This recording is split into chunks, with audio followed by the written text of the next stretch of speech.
예, 안녕하십니까. 방금 소개받은 대승동 고궁박물관에서 근무하는 송원영입니다. 어, 저, 오늘 정확하게 이제 이 포럼의 성격을 제가 뭐 정확하게 모르고 왔습니다만은 오늘 막상 와보니까 또 낯이 익은 분들도 계시고 뭐또 저희 강의를 들으신 분도 계시고 해서 예, 뭐, 뭐 이미 다 알고 있는데 왜 그러느냐 뭐 이러실 수도 있는데 한번 복습하는 의미로 들어주시고 안 그러면 처음 들으신 분들은 뭐 재미가 없으면은 주무셔도 됩니다. 예, 코는 골지 마시고요. 예. 뭐 이게 결국 뭐 인문학이라는 게 사람과 사람 간의 어떤 인간을 알기 위한 학문입니다. 그래서 고각이라는 학문도 결국에는 이제 뭐 사람을 알기 위한 학문이고 또 이 포럼 자체도 결국에는 지금 뭐 논란이 되고 있는 여러 가지 역사관을 보는 다양한 시각들을 어떻게 한번 조화롭게 또는 간격을 좁힐 수 있을까 이런 측면에서 준비된 걸로 생각이 됩니다. 저는 뭐 가야에 대해서 사실 크게 아는 것도 없고 또 열심히 관심을 갖고 공부를 하는 중입니다만은 하면 할수록 너무 어려워서 때려치울까 하는 생각도 수시로 하곤 합니다. 하지만 이제 뭐 제가 원래 고향이 또 김해고 또 요 밑에 있는 그 고등학교를 나왔습니다. 여기서 조금 인제대에서 좀 떨어진 고등학교를 나왔는데 그때는 또 마침 인제대학교의 사학과가 제가 졸업할 때는 안 생겼더라고요. 그래서 이제 다른 지역으로 이제 공부를 하러 갔었는데 어쨌든 뭐 김에서 태어나서 김에서 또 공부를 했고 또 뭐 졸업을 하고 나서 다시 직장을 김에 잡은 사람으로서 그냥 제가 이렇게 그동안 보고 배우고 느낀 것들에 대해서 여러분들과 함께 대화하는 시간을 갖자 하는 그런 측면에서 말씀을 드리겠습니다. 그리고 이제 뭐 조금 전에 부총장님께서 말씀하셨습니다만 마침 그 학계에서도 인나일본부에 대해서 이제 학술회의를 하나 준비를 하고 있습니다. 지금 이제 그 전에는 이제 뭐 고구려라든지 백제, 신라사학회는 다 있었는데 이 가야사학회가 없었습니다. 뭐 연구자들도 적고 그 다음에 이제 뭐 쉽게 얘기하면 뭐 인문학이다 보니까 뭐 특히 돈도 안 되고 이래가지고 학회 자체가 없었는데 얼마 전에 뭐 이 대학 출신의 이영식 교수님께서 회장을 맡으시고 가야사학회가 출범을 했고 또 그 첫 번째 이제 학술회의를 경남발전연구원하고 같이 마침 이번 주 목요일 날 이제 그 행사를 합니다. 근데 뭐 코로나 시국이다 보니까 이제 많이 가실 수는 없고 유튜브로 하는데 그 큰 주제가 이제 다 인나일본부이기 때문에 한번 꼭 봐주시고 저는 뭐 거기서 발표는 안 하고 지중 토론자로 참여를 합니다. 혹시 시간 되시면은 한번 봐주시기 바랍니다. 가야에 대해서는 뭐 대충 뭐 지금 보니까 자료집 보니까 벌써 10차례 넘게 그걸 했고 또 뭐 부총장님 말씀대로 1년 넘게 했기 때문에 대략 알고 계시리라고 믿고 조금 진행을 하도록 하겠습니다. 첫 번째 이제 왜 가야인가? 우리가 왜 가야를 알아야 되는가에 대해서 한번 살펴보겠는데 뭐 다 알고 계실 거라서 간략하게 하겠습니다. 그 다음에 사실 그 학계에서 보는 가야하고 또 향토사학자들이나 또 제야사학자들이 보는 가야가 이렇게 너무 많이 다른 것 같습니다. 그 부분은 사실 단시간에 좁히기는 어렵겠지만 학계에서 볼 때 가장 향토사학자 쪽으로 제야사학자 쪽으로 기울어져 있는 사람이 접니다. 그래서 조금 뭐 이렇게 뭐 대놔놓고 얘기는 안 하지만은 뭐 약간의 뭐 그런 이야기들도 제 개인적으로 듣고 하는데 어쨌든 뭐 제 자신이 뭐 그건 뭐 누구 편을 들고 안 들고의 문제가 아니라 뭐 이제 그 역사를 보는데 시각을 좀 다양화하고 폭넓게 보는 게 어떨까 그런 개인적인 생각 때문에 그렇고 제가 논문도 그런 쪽으로 이렇게 발표를 했었습니다. 그래서 그런 측면에서 수로왕 탄광 가락국기에 나오는 탄광설화와 그런 것들이 실제로 고각적으로 증명이 될 수 있는가, 증명이 된다면 얼마만큼 증명이 되는가, 그런 부분에 대해서 지금 두 가지 이야기를 가지고 할 겁니다. 수로왕 탄광설화, 그다음 혼인설화. 그 다음에 이제 제가 꾸준하게 발굴하고 있는 대성동 거분군에 대한 이야기들.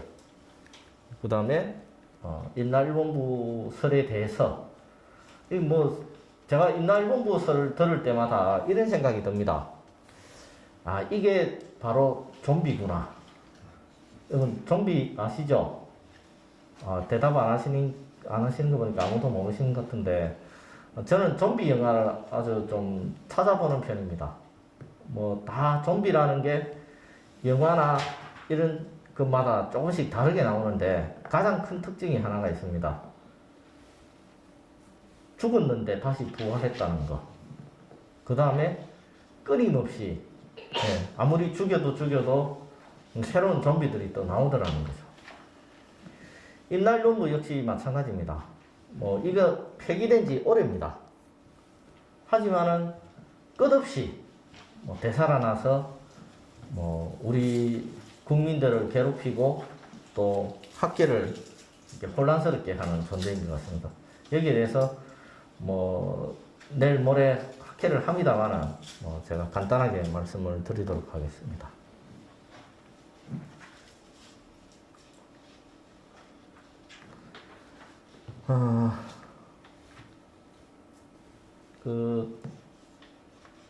여러분들 이 지도는 잘 안 보이시죠? 잘 보입니까? 예. 제가 뭐 이런 전문 교수님은 아닙니다만은 한 100번까지는 안 돼도 한 50번은 넘게 강의를 해본 적이 있는데 이렇게 조용하신 분들은 처음인 것 같습니다. 예. 어쨌든 집중도가 높은 걸로 생각을 하겠습니다. 예, 이 지도는 박물관에 있는 지도입니다만은 1820년경에 김해부 조선시대 때 김해의 모습을 그려낸 지도입니다. 여기 보시면은 이제 김해 읍성이 이렇게 돌아가고 있고요. 이렇게 4개로 구획된 성 내부가 있고 그 바깥에 다시 이렇게 해자 물길이 돌아가고 바깥에 또 토성이 돌아가고 그 바깥에는 천년의 산이 이렇게 둘러싸고 있는 방어 구조를 갖추고 있습니다. 이렇게 지금 동그랗게 보이는 여기 수로왕릉입니다. 그리고 수로왕비릉 구지봉이 있고요. 여기가 이제 분산성입니다. 인제대학교는 여기 안 그려져 있습니다. 어쨌든 요 산성마을이라고 있는데 요 뒤쪽에 지금 테마파크가 있고 요 밑에 인제대학이 어딘가에 있겠죠. 이렇게 동서남북에 4개의 문이 있는데 요 빨간색이 길입니다. 이렇게 빨간색 길을 통해서 남문을 통해서 이제 북문으로 이렇게 쭉 가면은 이쪽으로 가야 되겠죠. 그죠? 이게 뭐 사람도 이제 길을 가는데 관성의 법칙 같은 게 있는가 모르겠습니다만은 일직선으로 쭉 가면서 이 고지봉 고개를 넘어가야 되는데 이렇게 뺑 돌아갑니다. 왜 이렇게 멀리 돌아갈까요?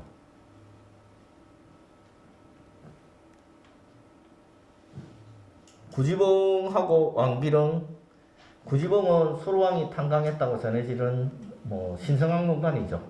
그리고 왕비릉이 또 이 거북이 몸통 부분에 있습니다. 그래서 여기가 거북이 머리에 해당되고 여기가 이제 거북이의 몸통에 해당되는데 요 지금 순지라고 되어 있는 요게 이제 지금 연지공원입니다. 그래서 이 구지봉 언덕이라는 것 자체가 거북이가 물을 마시러 들어가는 지형이라서 풍수지리상으로 굉장히 길지라고 합니다. 그래서 이런 성스러운 공간을 이렇게 목을 밟고 지나갈 수가 없다고 해서 이렇게 뺑 돌아갑니다. 이렇게 직선으로 오다가 이렇게 뺑 돌아가는데 일제강점기 때 이렇게 신장로를 냈습니다. 1914년도에 여기에다가 신장로를 내면서 거북이 목을 땡강 잘라버렸죠. 근데 일본 그 시대는 이제 왜 그러면 이쪽에다가 길을 냈느냐 그러면은 우리 거북이 목 자르려고 한 거 아니고 성벽이 있는데 여기에 문지 이거 지나가기가 불편해서 이쪽으로 길 냈다 이렇게 얘기를 하는데 아닙니다. 길이 실제로 이렇게 가다가 이렇게 거북이 목을 향해서 탁 휘어집니다. 그래서 이 거북이 목이 잘린 이후로 김해에서 인물이 안 난다. 예. 그 다음에 김해 김씨가 수로왕의 후손인 김해 김씨가 몇 명일까요? 혹시 김해 김씨 계십니까? 김해 허씨 안 계십니까? 그럴 리가 없을 텐데요. 김해 김씨, 허씨, 인천이씨 이렇게 해서 통계를 내보니까 약 430만 명입니다. 그러니까 남한 인구 5천만 명에 430만 명이면 거의 10분의 1이죠. 그럼 10명 중에 한 분 정도는 계셔야 되는데 지금 제가 대략 세보니까 한 20분 정도 되는데 한 분도 없다라는 거는 이건 통계를 부정하는 거죠. 혹시 김씨는 계십니까? 예. 참 신기하네요. 어째 오늘 그 정치인분들만 다 빼고 여기로 집합해라 이런 것도 아닐 텐데 어디 김씨입니까? 저는 경주 김씨. 예, 왕족이시네요. 어디십니까? 경주 김씨요. 김해인데 왜 다 경주분? 또 저 뒤쪽에 한 분. 네. 모릅니까? 네. 네, 모르면 다 경주인 같네요. 네. 어쨌든 예. 김해 김씨가 한 분은 최소한 한 분 이상은 계셔야 되는데 아마 대답하기 싫어서 조상님까지 보정하는 그런 것 같습니다. 좀 안타깝네요. 예. 어쨌든 나중에 그러면 저한테만 자기 사실은 김해 김씨입니다라고 얘기해 주십시오. 어쨌든 이렇게 목을 잘라버린 이후로 김해 김씨가 그렇게 많은데 김해 김씨가 대통령도 안 된다. 이런 이야기들이 있어서 이거를 86년도인가 복귀를 했습니다. 연도는 제가 정확하게 모르겠는데 복귀를 하고 나니까 어찌됐든 간에 김해 김씨 대통령도 나오고 김해에서도 대통령이 나왔습니다. 제가 만약에 이 복귀 이후로 태어났으면 저도 한 자리 해먹었을 건데 저는 그 이전에 태어나는 바람에 지금 이러고 있습니다. 어쨌든 이 터널식으로 해가지고 지맥을 이었지만은 일제강점기 때 이렇게 목이 잘린 상태로 아주 오랫동안 이렇게 있었던 거죠. 근데 여기 보시면은 이 지도를 보시면 굉장히 재밌는 것들이 많은데 이쪽에 다전동이라고 있습니다. 우리말로 하면 차박골. 예. 김해의 차박골이 뭐냐? 하동도 아니고. 근데 실제로 여기에 김해 장군차 들어보셨죠? 장군차 자생지가 2군데 있습니다. 그 2군데 다 경상남도 기념물로 지정이 되어 있습니다. 그 다음에 이쪽에는 감옥도 있습니다. 옥. 여기 보면은 7점산이라고 봉우리가 7개 있는 산이 있는데 여기 혹시 어딘지 아세요? 다 가보셨죠? 여기 가보신 분 안 계십니까? 예, 맞습니다. 김해 공항입니다, 여기가. 여기 있는 봉우리 7개 중에 6개를 잘라서 매립한 게 지금 김해 공항站입니다. 그래서 딴 분은 몰라도 보청장님은 가보셨을 것 같은데, 그시죠? 예. 사실 이 지도만 가지고도 몇 시간 강의를 해야 될 정도로 이야기들이 많이 있습니다만 오늘 주제는 아니기 때문에 생략하겠습니다. 조금 전에 보신 지도하고 비교를 해보시면은 어떻습니까? 실제하고 조금 전에 보신 지도를 보면은 김해에 지금 김해 읍성이 있던 요 지역은 굉장히 크고 중요하게 그려놓고 나머지 양 사방으로 갈수록 축소를 시켜놨습니다. 그건 왜냐하면은 지금은 정확한 축적을 가지고 이렇게 딱 자로된 듯이 좌표를 찍어서 이렇게 하는데 조선시대 사람들은 좌표가 필요 없습니다. 절대 좌표가 필요 없이 내가 알아볼 수 있는 거, 내가 중요하게 생각하는 거 위주로 크기도 크게 그리고 강조를 하고 있는데 그 공간이 딱 요거밖에 안 됩니다. 예, 김해 읍성이라는 게. 이 김해를 가운데로 남북으로 가로지르는 해반천이 흐르고 이 동쪽에만 지금 이게 다 있거든요. 요게 해반천입니다. 이렇게 내려오는 게. 그래서 지금 아파트가 이렇게 밀집해 있는 내외동 지역은 이 지도상으로 보면 아무것도 없죠. 허허벌판입니다. 이때 땅을 샀어야 됩니다. 예.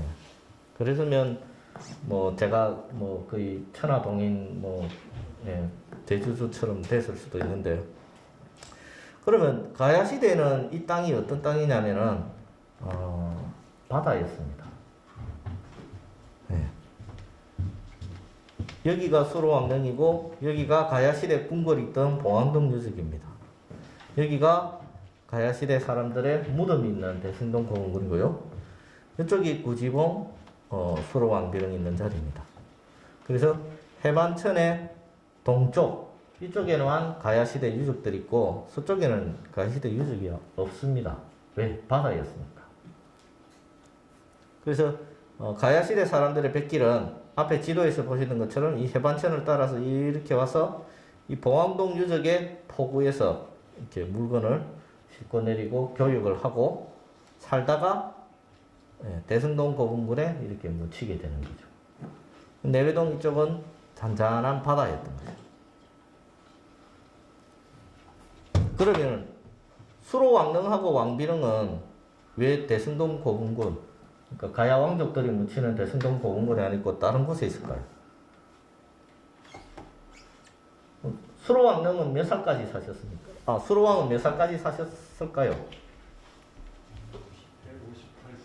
예. 왕비도 아주 오래 사셨죠. 157세까지. 그렇게 오랫동안 100년 해로 정도가 아니라 150년 해로를 하신 분들이 왜 무덤은 따로 썼을까요?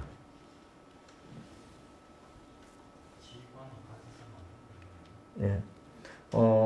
기존에는 이 대승동 고궁굴의 숱한 무덤들 또는 복천동 고궁군, 고령의 지산동 고궁군 이런 가야시대 무덤을 아무리 많이 파도 부부를 합장하는 무덤이 없었습니다. 유일하게 양산의 부부총이라는 무덤이 있는데 그게 이제 부부를 합장한 무덤으로 알려져 있는데 그것도 사실은 부부가 아니다 라는 주장도 최근에 나오고 있습니다. 어쨌든 가야시대는 부부를 합장하는 풍습이 없었다라고 알려져 있죠. 그래서 떨어져 있다 이런 이야기도 할 수 있는데 여기에 대해서는 나중에 다시 한번 검토를 해보겠습니다. 전체적인 지형을 한번 봐두시라는 측면에서 말씀을 드렸고 김해 읍성이 요렇게 이렇게 만들어져 있다고 했는데 지금도 그 집을 뜯어내고 밑에 지하에 보면 나와 있습니다. 성벽 돌아가는 자리가. 근데 김해 읍성이 왜 여기를 이렇게 자리 잡을 수밖에 없었느냐 하면은 한번 보십시오. 수로 왕릉이 있죠. 왕릉을 포함해서 이렇게 그 도시를 형성할 수가 없죠. 그래서 왕릉을 피해야 되고 왕비릉 피해야 되고 지형을 고려하다 보니까 요렇게밖에 읍성이 자리 잡을 수 없었던 겁니다. 그래서 김해 읍성이 이 자리에 자리 잡음을 해가지고 굉장히 보수나 수리가 많이 일어납니다. 왜냐? 이 분산이라고 하는 산에서 내려오는 이런 물줄기들이 이 성벽을 다 부셔버립니다. 계속 홍수가 질 때마다. 그래서 입지적으로 김해 읍성은 굉장히 좀 안 좋은 자리에 앉아 있는데 여기보다는 이쪽이 낫습니다. 하지만은 이쪽도 말씀드린 대로 왕릉이 있기 때문에 이걸 피하다 보니까 굉장히 불리한 자리에 자리 잡을 수밖에 없었고, 오늘 실제로 가지는 못하니까 사진으로 이렇게 대충 보여드리겠습니다. 수로왕릉은 다 가보셨죠? 네. 안 가보신 분 아무도 없죠? 예, 제가 질문할 때마다 아무도 없는 걸로 알고 있겠습니다. 이제 수로왕릉의 모습이고 왕비릉의 모습인데, 왕비릉이 이제 더 위쪽에 산기슭에 있고 왕릉은 평지에 있습니다. 근데 가야 시대의 무덤들 중에 평지에 있는 무덤 보신 적이 있습니까?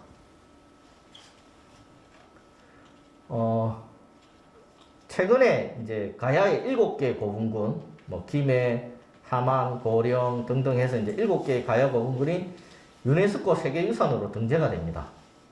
내년에 이제 등재 여부가 최종 결정이 되는데, 그 가야 고분군들 중에 보면은 평지에 자리 잡고 있는 고분군이 있습니까? 단 하나도 없습니다. 그럼 평지에 자리 잡고 있는 고분군은 어디에 있습니까? 예, 뭐 그런 야안리 고분군이나 이런 것들은 이제 신분이 낮으신 분들의 무덤이기 때문에 사실은 좀 비교를 할 수가 없습니다. 지배계층 무덤들은 다 산기슭에 아주 높은 곳에, 심지어는 100m가 넘는 곳에 있는 무덤들도 있죠. 그러면 평지에 있는 무덤들은 누구 거냐? 신라 무덤입니다. 경주 가보셨죠? 경주에 있는 대릉원이나 이런 데 있는 무덤들 한번 보십시오. 다 평지에 있습니다. 평지에 그대하게 이렇게 쌓아놨죠. 근데 가야시대 무덤들은 다 산기슭에 있어요. 수로 왕비릉처럼. 근데 이것만 보면 그러면 왕비릉은 진짜고, 그럼 수로 왕릉이 가짜인가? 이러실 수도 있겠죠. 거기에 대해서는 제가 조금 이따가 다시 설명을 드리겠습니다. 그 다음에 하나 보실 게, 수로 왕릉인데 앞에 보니까 이렇게 뭐 성물들이 있습니다. 가야시대 때 건가? 아닙니다. 만약에 이 성물들이 가야시대 거면은 다 국보로 지정될 거죠. 왜냐? 가야시대 이런 석조각품 단 한 점도 안 나와 있습니다. 그럼 이거는 도대체 언제 거냐? 제가 만든 거 아닙니다. 이거는 조선 말에 이렇게 만들어진 건데, 안쪽에 있는 사람이 문신, 문신이고 바깥에 무신. 그래서 문무양반이죠. 그 다음에 이렇게 동물들이 이렇게 쭈르륵 서가 있는데, 누굴까요? 어떤 동물일까요? 제일 안쪽에 호랑이, 양, 말입니다. 외우려면 호랑이, 양, 말. 근데 외우실 필요는 없겠죠. 근데 그러면 뭐 조선 시대 때 이렇게 했다는데, 그러면 이 무덤이 뭐 조선 시대 무덤이냐? 그건 아닙니다. 수로 왕릉이 그 축조된 이후에 계속 개보수가 이루어집니다.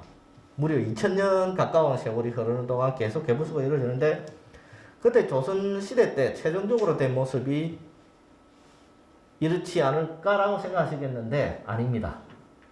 제가 어릴 때만 하더라도 이 호랑이 이렇게 등을 타고 미끄럼틀 타고 놀았었거든요. 원래는 안 이렇습니다. 조선시대 왕릉의 양식하고는 다릅니다. 이렇게 문무 양반이 이렇게 왕을 모시기 위해서 이렇게 좌우로 보고 이렇게 서가 있는 것은 맞는데, 원래 말은 왕의 명을 전하기 위해서는 어떻게 됩니까? 심부름하기 위해서는 이렇게 신하들 뒤에 있어야 되겠죠.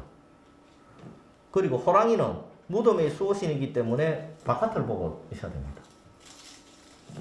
그리고 양은 벽사, 악기를 물리치는 역할을 하죠. 그래서 이렇게 있으면 안 되는데, 언젠가부터 이렇게 일직선으로, 이게 뭐 군사 문화의 잔재일지도 모르겠습니다. 그래서 이렇게 성물들 존재 자체는 조선시대 양식인데, 배치는 조선시대 거하고 또 안 맞다는 겁니다.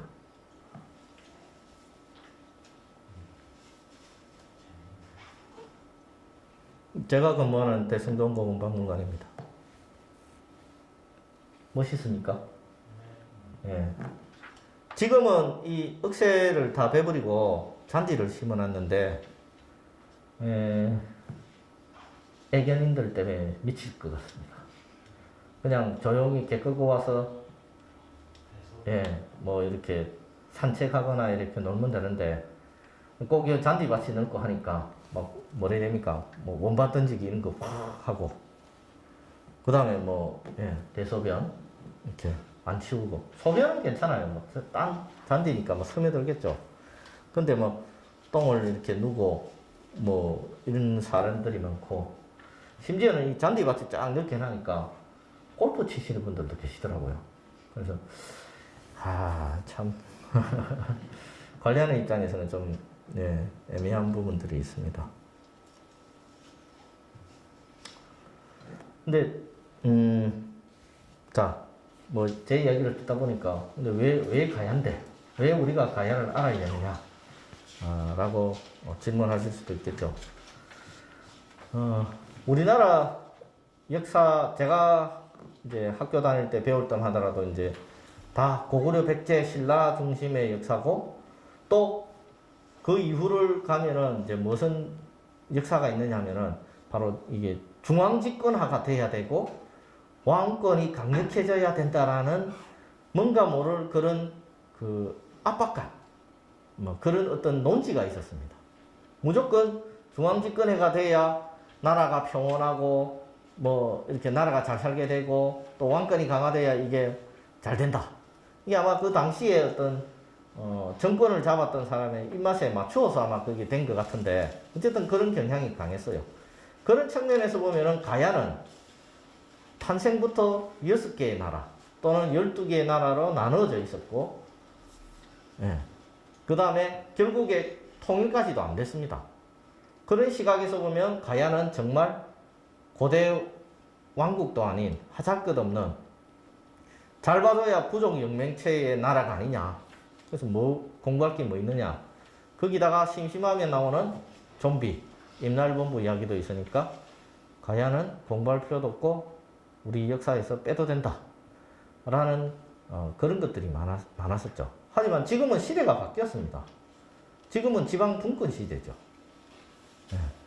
그런 측면에서 보면은 우리가 살고 있는 이 지역에 대한 역사, 또 한국 사회에서의 가야의 역사와 문화의 위치 같은 것들은 결코 낮춰볼 수 없다라는 게 최근의 연구 경향이고요.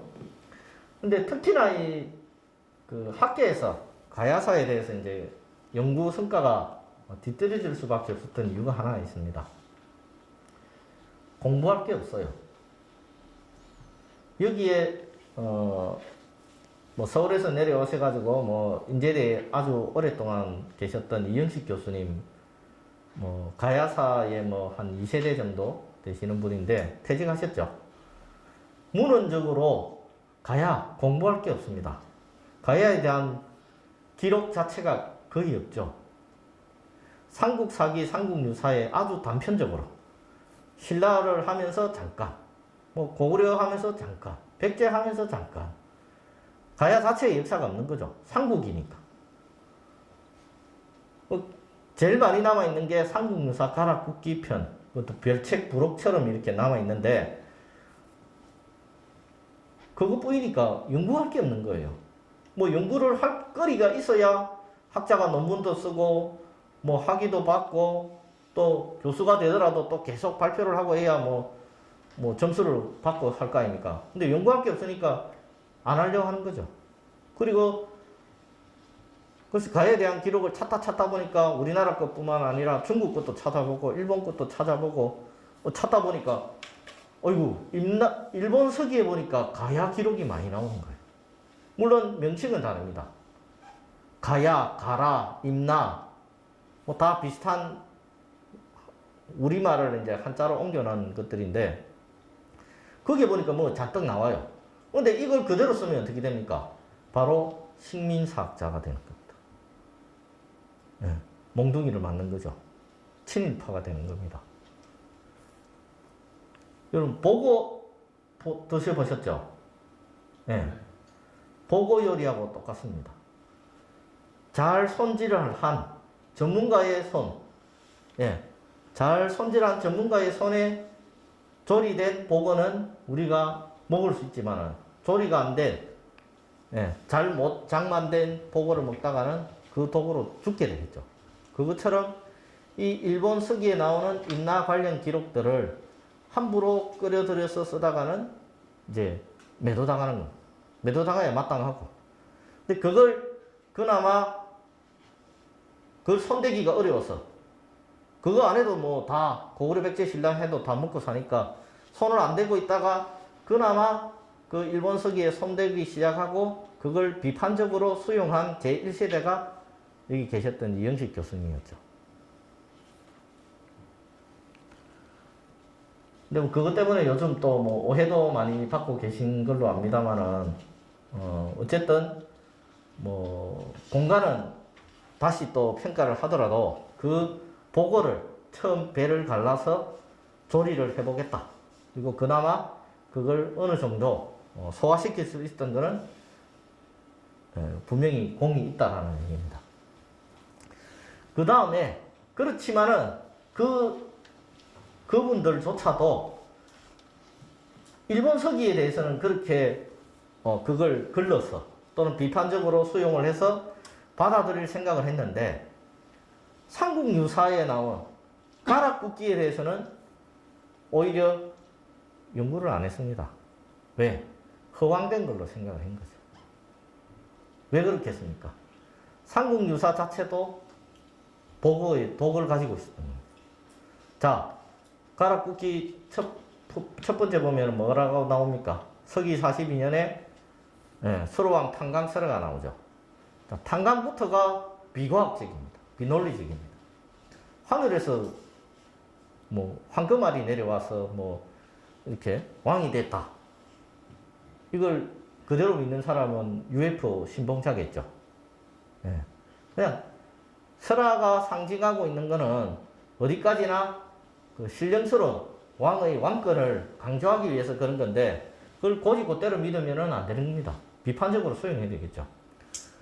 그런 작업들을 뭐 하기도 싫고 또는 뭐 할 수 있는 이렇게 끈덕지도 잘 없었습니다. 그래서 구지가는 오히려 국문학계나 민속학계 뭐 이런 데서 또는 더 많이 이렇게 믿고 또 연구도 하고 했었는데 고고학적으로는 이 가락국기 내용을 그나마 좀 이렇게 비판적으로 수용할 수 있다. 물론 뭐 알이 하늘에서 내려오고 이런 걸 얘기를 하는 게 아니라 그런 것들이 왜 그렇게 설화로 정착이 됐을까 하는 그 근본을 한번 뒤집어보자 하는 게 불과 얼마 안 된 이야기입니다. 그렇다면은 수로왕이 탄강할 당시에 9명의 초장들이 이 지역을 다스리고 있었다라고 하는데 그 사회는 어떤 사회냐면은 그 청동기 시대 지성멸을 축조하는 시기입니다. 이 대문을 한번 보십시오. 거의 상가들에 모여 살면서 우물을 파서 마시고 밭을 갈아서 곡식을 지어 먹었다.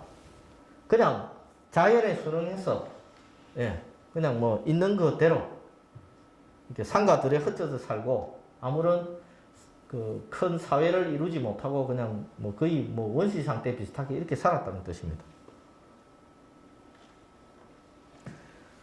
근데 최근에 연지공원 북쪽에 이 구산동 지성묘라는 아주 큰 고인돌이 발굴이 됐습니다. 이게 어디냐면은 시내에서 이렇게 3개로 가서 생림, 한림으로 갈라지는 그 국도변 바로 옆에 있거든요. 근데 여기에 이제 그 택지 개발을 하기 위해서 발굴을 했더니 이 도로면 한 3m 밑에서 이렇게 큰 고인돌이 나온 겁니다. 이게 뚜껑돌인데 이 뚜껑돌 하나를 위해서 이렇게 묻은 칸을 만들었는데 이게 일종의 그 재단입니다. 이게 폭이 19m고 길이가 86m인데 여기에 전부 사람 머리만한 그 평평한 돌을 깔아놨습니다. 근데 해반천이 이게 범람을 하면서 요렇게 유실이 됐지만은 전체적인 거는 이렇게 딱 장방형으로 이렇게 플랜이 짜져가 있죠. 근데 이 돌의 무게가 우리나라에서 제일 큽니다. 400톤 정도 됩니다. 이 뚜껑돌이 그럼 원위치냐 아니죠. 이 어딘가 산 위에서, 경운산 위에서 이 돌을 굴려왔을 겁니다. 이동을. 이거 하나 움직이려면은 한 사람이 약 50km 정도 이렇게 움직인다 보면은 400톤 같으면은 약 한 뭐 2,000명 정도 인력이 동원돼야 되는 아주 거대한 사업인데 이걸 단 한 사람의 무덤을 만들기 위해서 이렇게 만들었다는 거죠. 정말 어마어마합니다. 수로원릉보다 뭐 수십 배 크죠. 심지어 경주에 있는 그 제일 큰 황남대청보다 더 큽니다. 길이로 따지면. 그러면 이게 수로왕릉이고 이게 왕의 무덤 아니냐. 근데 이 뚜껑들을 덜어내지는 못하고 요 밑을 굴처럼 파가지고 여기 보이시죠? 굴처럼 파가지고 얼마 전에 확인을 했습니다. 무덤 칸이 나오는데 길이가 2m가 안 되는 아주 작은 무덤이 나오고 그 안에서 뭐가 나왔겠습니까? 달랑 폭이 2점 나왔습니다. 아무것도 안 나오고.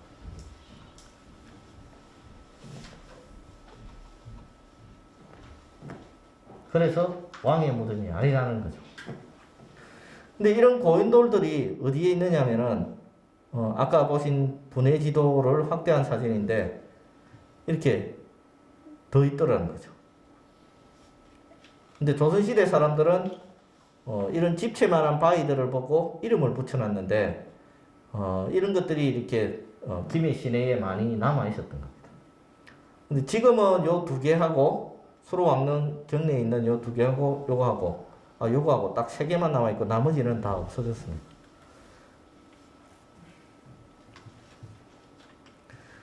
어쨌든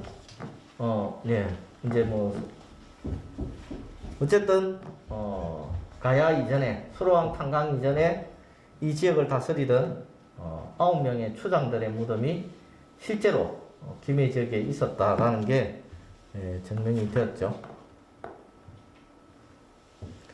탄광설화는 여러분들 뭐 다 아실 거라고 보고 생략을 하겠습니다.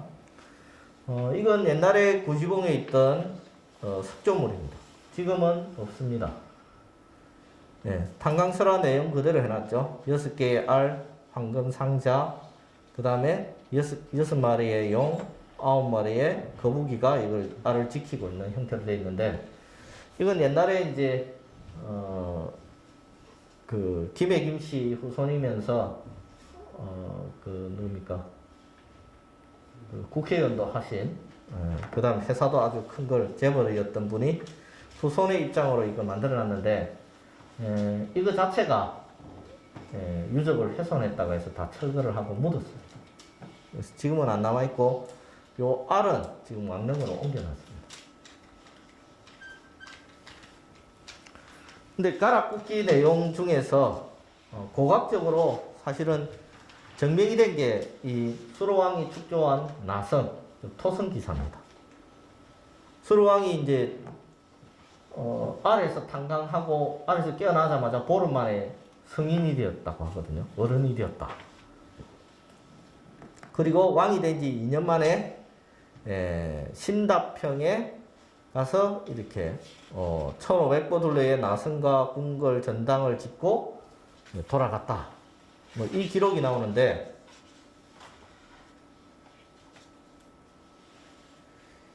이게 지금 공학적으로는 가장 완벽하게 가락국기 기록하고 일치하는 겁니다.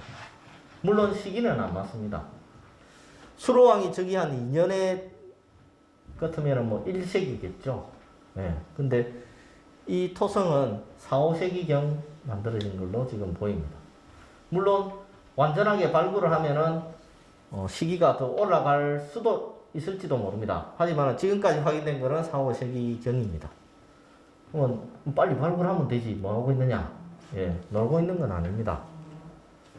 이 토성 발굴 시작한 지 6년밖에 안 됐습니다.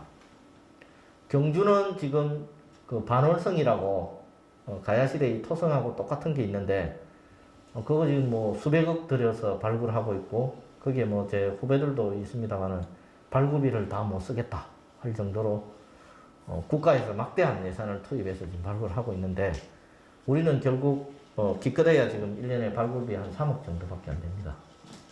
시작한 지도 얼마 안 됐고 아직 이 토성 땅도 아직 다 못 사고 있습니다.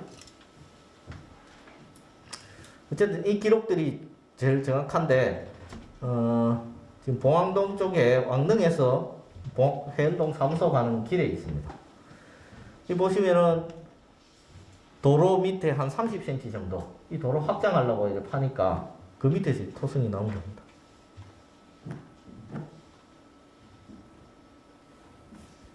그 기록에 나오는 그런 신다평은 어디냐? 대순동 일대가 논실이라는 지명이 그 1914년도에 만들어진 최초의 지적도에 보면은 다평이라고 되어 있습니다. 신다평은 어디냐? 여기입니다. 보십시오. 흑호불판 아무것도 없죠. 예, 여기가 수로왕릉인데 이쪽이 어디냐면은 이 다평의 남쪽인데 수로왕이 이 지역을 바닷물이 들락날락하던 지역을 간척을 해서 만든 게 신다평이다 라고 이것도 발굴 결과가 증명이 됐죠. 여기 봉황동 구름을 둘러싸고 있는 토성인데 이 곳곳에서 이런 것들이 발굴됐고 여기가 이제 그 가야시대 배가 발굴되고 했던 자리입니다.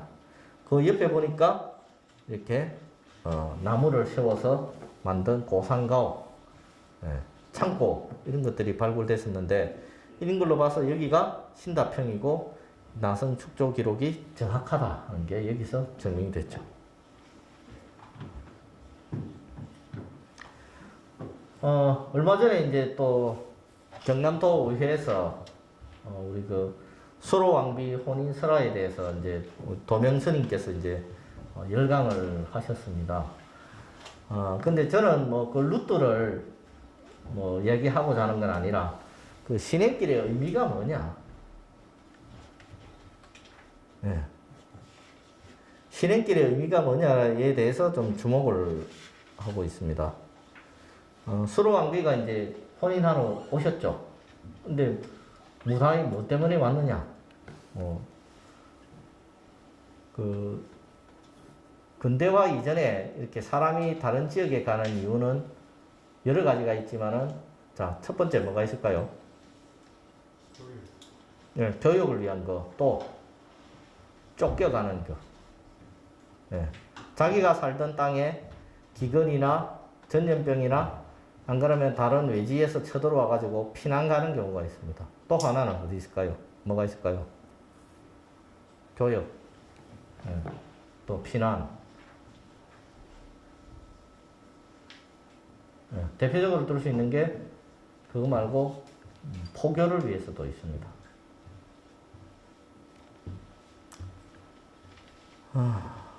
근데 뭐 이 수로왕비께서 그래서 이제 불교를 가져왔다. 또 일부 목사님들은 아니다. 기독교를 전파를 했다. 라고 주장하시는 분들도 계시는데 어쨌든 뭐 수로왕비께서 오신 것 중에 하나가 고학적으로 보면은 뭐 눈에 보이지 않는 종교하고 뭐 그 다음에 다른 전염병 이런 걸로 왔다. 이렇게 보기는 힘들겠지만 교역의 체계라는 것은 확실합니다.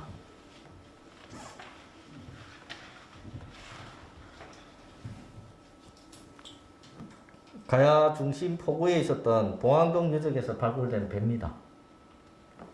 완전한 배는 아니고 뭐 선박의 부재인데 이거는 얼마 전까지 있던 그 우리 박물관에 있던 일본에서 발굴된 배 모형을 가지고 복원해놓은 배입니다. 비슷하게 생길 것 같습니까?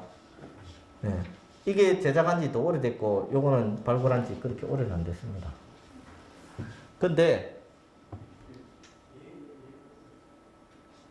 이 배를 발굴해가 분석을 해보니까 이 4세기대 방사선 연대 탄소 측정입니다. 4세기대 목재로 만든 겁니다. 근데 나무 재질이 뭐냐? 뭘까요? 나무 재질이 농나무입니다. 그리고 여기에 박았던 쐐기, 결합하기 위해서 박았던 쐐기는 삼나무, 쓱입니다.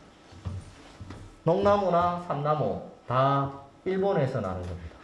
일본 큐슈 지역에서. 우리나라에서 안 나죠.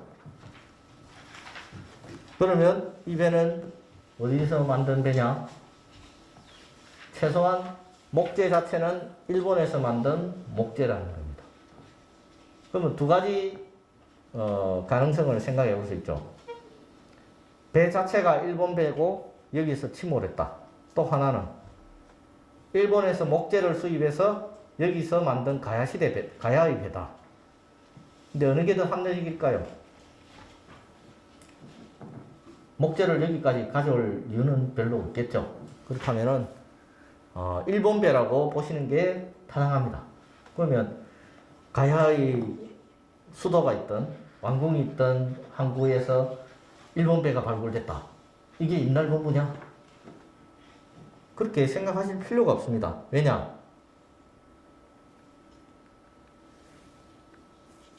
우리나라 지금 부산항에 떠 있는 배들이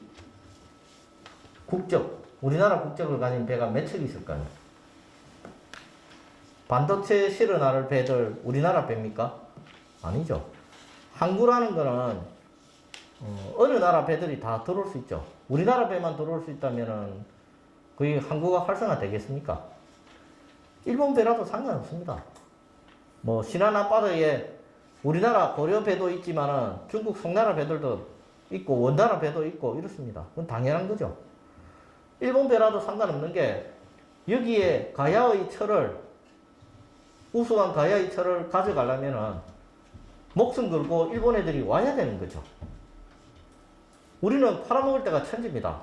일본뿐만 아니라 중국도 있고 뭐 다른 신라도 있고 백제도 있는데 우리가 왜 목숨 걸어가면서 배를 100가지 운영해가 일본에다가 갖다 줘야 되겠습니까? 일본 애들이 우리가 가만히 앉아있으면 일본 애들이 목숨 걸고 배 타고 와서 우리 가져가면 뭐 할 판에. 그래서 뭐 배가 일본 배다 해서 뭐 그거 가지고 이렇게 신경 쓸 이유는 하나도 없습니다. 근데 재밌는 게 이 그림 한번 보십시오. 아무 설명이 없어요. 아무 설명이 없는데 여기에 무덤이 큰 게 있고 그 다음에 이게 뭐 정각이 있고 그리고 또 용머리 달린 배가 있는데 여기 탑도 실려져 있습니다. 이게 뭐냐면은 조선시대 때 그려진 그 그림인데 일종의 민화인데 예, 수로왕비릉입니다. 수로왕비릉이고 여기는 연화사 있는 걸 그리는 겁니다. 그리고 이 배는 수로왕비께서 용선 예, 파사석탑을 싣고 이렇게 오셨다라는 것을 설화를 상징적으로 보여주는 그림이죠. 이게 안타깝게도 김에 없습니다. 부산에 국립해양박물관에 있거든요. 근데 왜 김해에 이런 걸 못했느냐? 뭐 제 책임도 있습니다만은 사실 있어도 전시를 못합니다. 아까 보신 김해 분해지도 크기가 꽤 크거든요. 네, 우리 박물관 전시를 못합니다. 왜? 시나리오가 안 맞아요. 가야시대 거 쫙 얘기하다가 갑자기 조선시대 지도가 탁 나옵니다. 안 맞잖아요. 그럼 그걸 어디서 전시할 수 있느냐? 시립박물관에 있어야 되겠죠. 김해시 역사 문화 전체를 다 보여주는 시립박물관에 있어야 이런 것도 전시할 수 있을 텐데 이게 안 되는 겁니다. 그러면 자, 이걸 한번 보시죠. 요 반을 한번 보십시오. 이거는 이야기가 두 가지가 있습니다. 수로왕비에 관련된 이야기, 요거는 수로왕에 관련된 이야기입니다. 이야기가 두 개입니다. 수로왕비릉 있고, 연자로 있는 그 연화사 자리 있고, 용 그림이 있는 파사석탑 실은 배가 있다. 똑같죠? 앞에 그림하고. 비교해볼까요? 보세요. 구도도 똑같습니다. 그럼 이건 뭡니까? 한국 전쟁이 한창이던 1951년에 일종의 김해 뭐 관광 안내도 같이 만든 겁니다. 인쇄인 겁니다. 그럼 수로왕릉에 대한 거는 자 수로왕릉 그림 있죠? 여기 또 뭐가 있습니까? 구시봉에 있는 수로왕 탄광지지 비석입니다. 네. 이런 그러니까 조선시대 때 이런 민화들이 유행을 하고 1951년도에 요거 두 개를 뭉쳐서 이렇게 이야기를 해난 이게 나왔다면은 당연히 요거하고 똑같은 수로왕에 대한 그림도 있었겠죠. 그걸 보고 51년도에 후손분이 참본분이 그 그린 겁니다. 그래서 인쇄를 해서 6.25 전쟁이 한창일 때도 불구하고 이런 것들을 이제 보급을 했다는 거죠. 그래서 제가 왜 이야기를 하는가 하면은 수로왕 왕후에 대한 이야기, 신행길에 대한 이야기들이 가락국기에만 나오는 게 다가 아니라는 얘기입니다. 그 이후로도 끊임없이 후손분들이나 지역 사람들에 의해서 그림이 그려지고 또 이야기가 전승되었다는 것을 단적으로 제가 보여드린 거죠.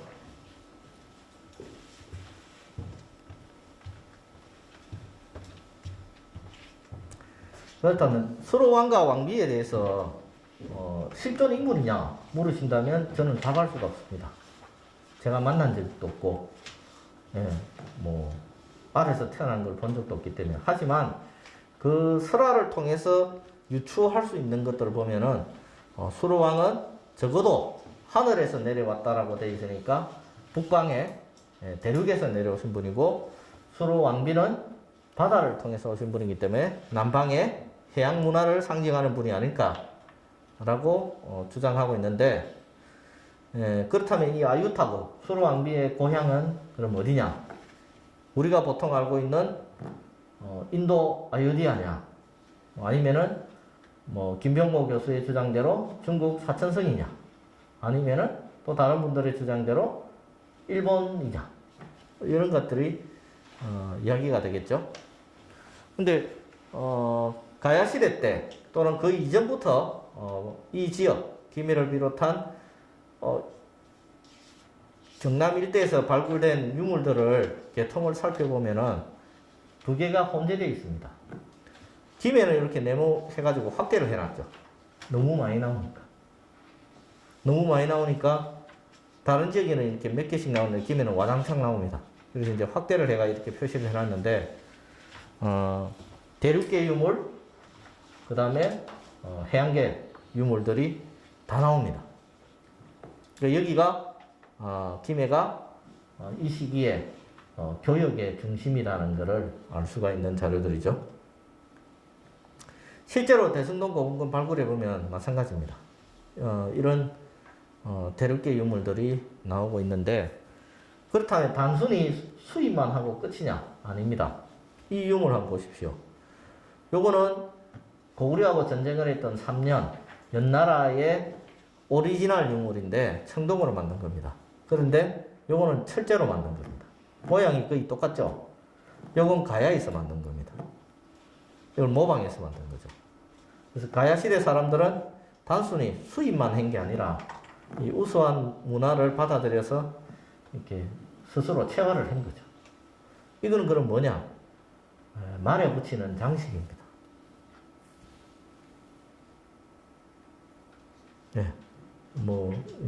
다 박물관에서 보셨죠? 이거는 이제 외계 유물들입니다. 방패에 붙이는 장식인데, 이런 통영 동기도 있고, 방수사용 석제품도 있는데, 특히 이 파영 동기 같은 경우에는, 일본의 전방 본분에서 나오고, 우리나라에서는 유일하게 대승동 고분군에서만 나옵니다. 이 통영 동기 같은 경우에는 대승동 고분뿐만 아니라 양동리 고분군이나 함안의 사도리, 포항 같은 데서도 나오는데, 이 파행 동기만은 어찌된 셈인지 대승동에서만 나옵니다. 그래서 일본과의 교역에도 김해가 단연히 중심이었다는 걸 알 수가 있고,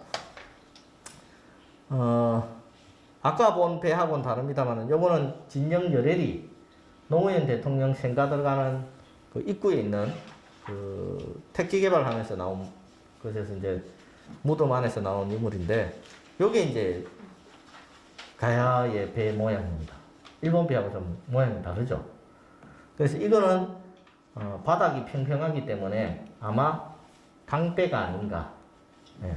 그러니까 단순히 바다를 통해서 교육한 게 아니라 낙동강을 통해서 내륙하고도 교육을 했다라는 게 나오죠. 진영 같은 경우는 이제 좀 아무래도 이제 이 봉황동 원 시내보다는 내륙에 가깝겠죠.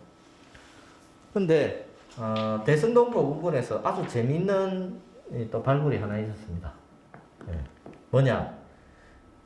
아까 구산동 지성묘에서 본 것처럼 무덤 구조는 지성묘하고 똑같습니다. 이렇게 땅을 파고 그 위에 이제 돌을 깔아서 뚜껑돌을 해놨는데 한번 보십시오. 요게 제일 첫 번째 노출한 도면입니다. 돌이 몇 개가 있죠. 뚜껑돌이 있는데 요 돌들을 드러내고 땅을 파니까 이렇게 뚜껑돌이 또 나와요. 많죠? 이걸 걷어내니까 뚜껑돌이 또 나옵니다. 이게 뭐지? 양파도 아니고 이걸 걷어내니까 이제 이렇게 무덤 칸이 실제로 나왔는데 여기에서 이런 빨간 토기하고 돌로 만든 화살촉 그 다음에 돌칼이 나왔습니다. 여기까지만 보면은 뭐 전형적인 청동기 시대 고인돌 무덤에 뚜껑돌 밑에 있는 무덤 칸하고 똑같아요. 그런데 이 제일 위에 있는 뚜껑돌하고 요 사이에서 뭐가 나오느냐? 여기 점 같은 게 보이십니까? 예. 이게 뭐냐면은 유리구슬입니다. 보통 유리구슬로 만든 것들을 여러분들 뭐 요즘 비즈 같은 것도 많이 있잖아요. 뭘로 씁니까? 목걸이, 팔찌, 발찌, 뭐 귀걸이 여러 가지 장식을 하겠죠. 실제로 발굴하면 그렇게 나옵니다. 예. 무덤 주인공의 이렇게 가슴이나 배 부위 또는 발 부위, 뭐 손목 부위 이런 데서 나오는데 이 유물은 어디서 나오느냐면은 그게 아니라 무덤 뚜껑 돌 사이에 이렇게 뿌려서 나옵니다. 뭐 경상도 말로 이제 강구세, 뭐 고시리 하듯이 이렇게 쫙 뿌려서 나와요. 이게 뭐냐? 일반적인 유리구슬하고 다르다는 얘기입니다. 시기도 다릅니다. 보통 이런 유리구슬이 나오는 시기는 기원 후 1세기 이후입니다. 그런데 이 유물은 이 돌칼하고 화살촉 이런 걸 기준으로 하면 적어도 기원전 4세기까지 올라가죠. 500년 정도의 갭이 생깁니다.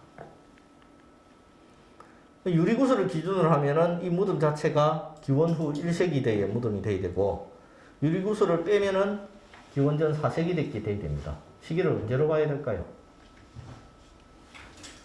아직까지 논란입니다. 혹시 알게 되시면 가르쳐 주십시오.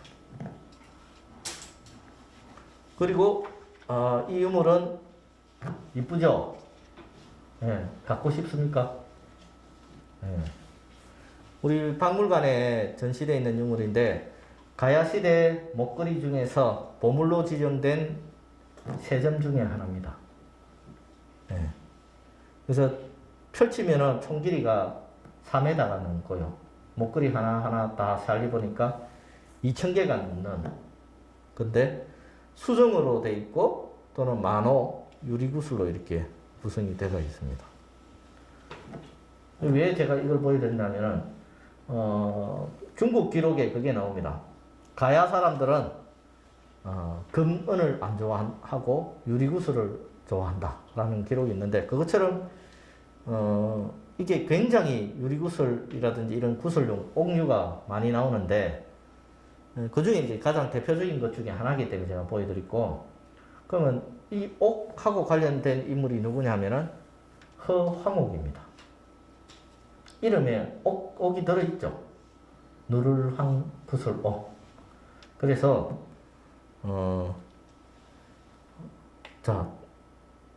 그 한반도 남부에서 가장 이른 시기에 유리구슬이 나오고 또 가장 화려하고 아름다운 유리구슬도 여기서 나옵니다. 그게 허황옥과 관련이 있을까요? 없을까요? 자, 이 구지봉에 있는 고인돌입니다. 인도 남부 첸나이 지역의 근처에 있는 고인돌입니다.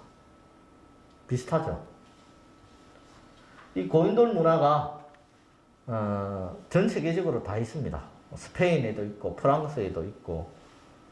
근데 그 유럽에 있는 거 빼고 이쪽으로 쭉 오면은 어디 있느냐?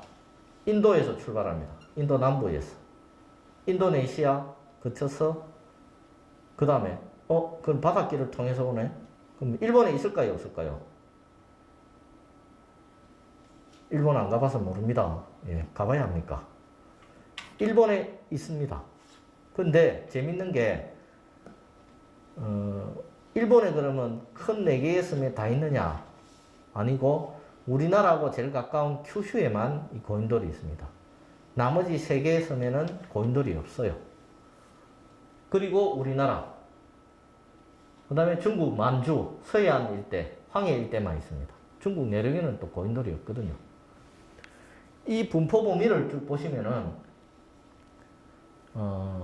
어찌됐든 간에 인도하고 우리나라하고 중국의 만주, 황해안 지방, 일본 큐슈까지 고인돌이라는 공통 문화를 형성하고 있었다는 거죠. 수로왕 비가 건너온 거는 2000년 전이지만은 이 고인돌은 그거보다 최소한 몇백 년 더 오래된 거죠. 그래서 수로왕후가 인도에서 왔다 안 왔다 뭐 이걸 직접적으로 증명해라 하면 방법이 없습니다. 하지만은 이런 정황 증거는 이렇게 들이밀릴 수 있다는 얘기입니다. 왜냐?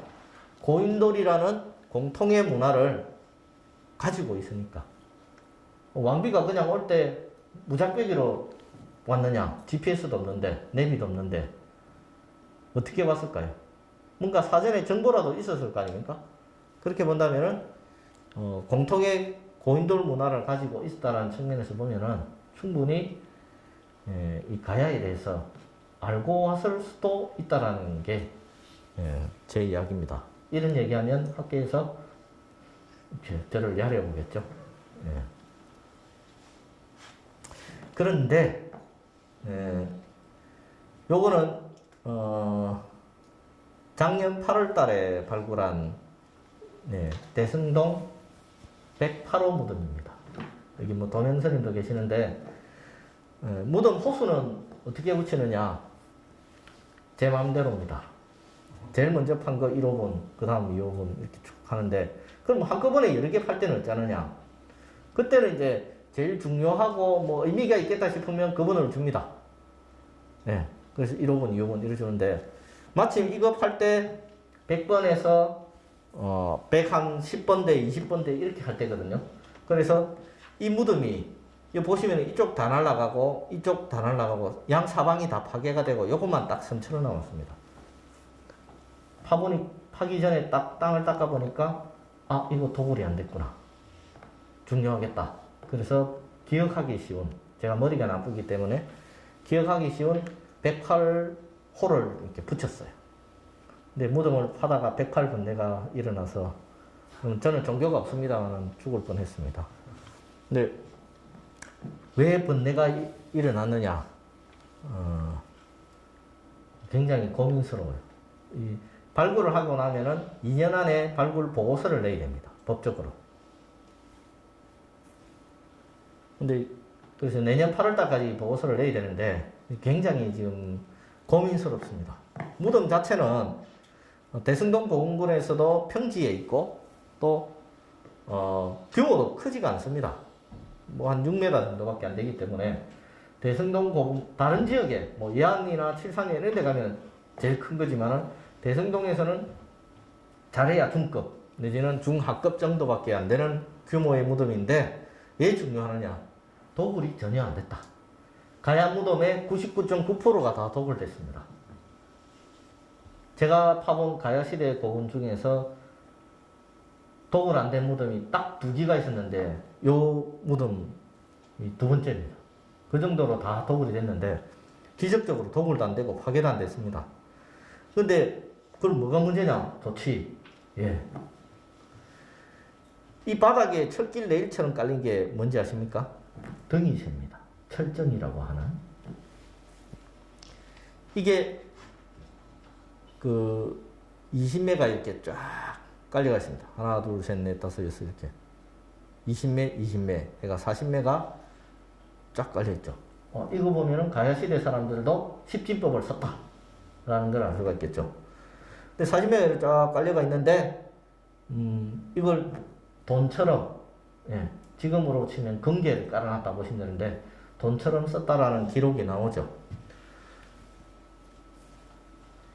무덤 밑에, 그러니까 관 밑에 아마 그걸 했을 겁니다. 이 토지신에게 땅을 산다. 뭐 그런 의미도 있을 거고. 그래서 보통 이 철정이 깔려 있으면은 거기가 무덤 주인공 자리다라는 게 일반적입니다. 근데 왜 가운데 있어야 되는데 한쪽으로 지어져 있죠?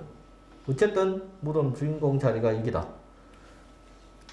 근데 그러면 가운데는 뭐냐? 유물이 있을 줄 알았어요. 유물도 실제로 있습니다. 근데 여기는 점토가 또 발라져 있습니다. 요 주인공이 찾던 큰 칼은 이렇게 있고, 예.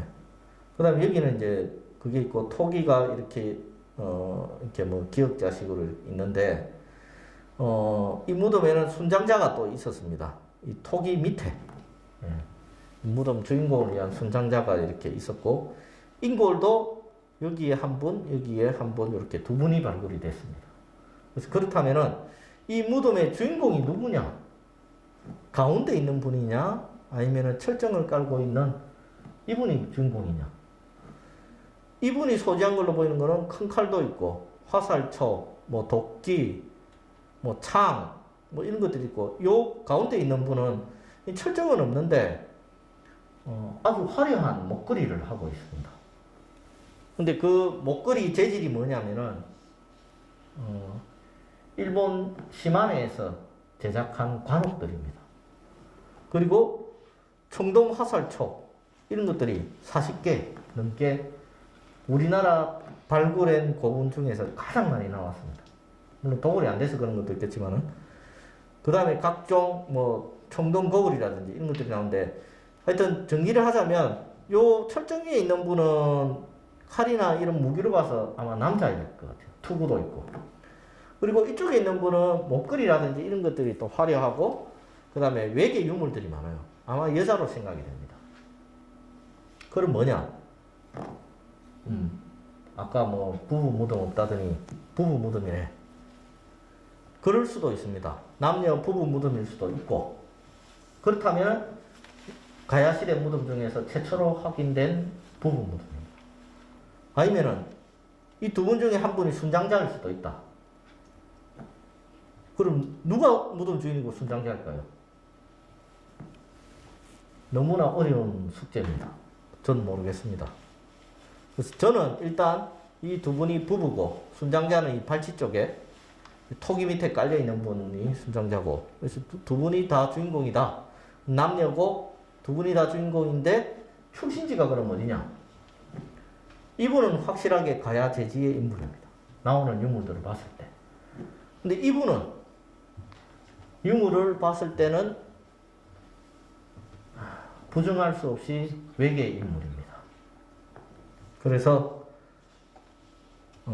이 두 분이 부부라면 뭐 수로 왕과 왕후 설화에 나오는 국제결혼 하신 분들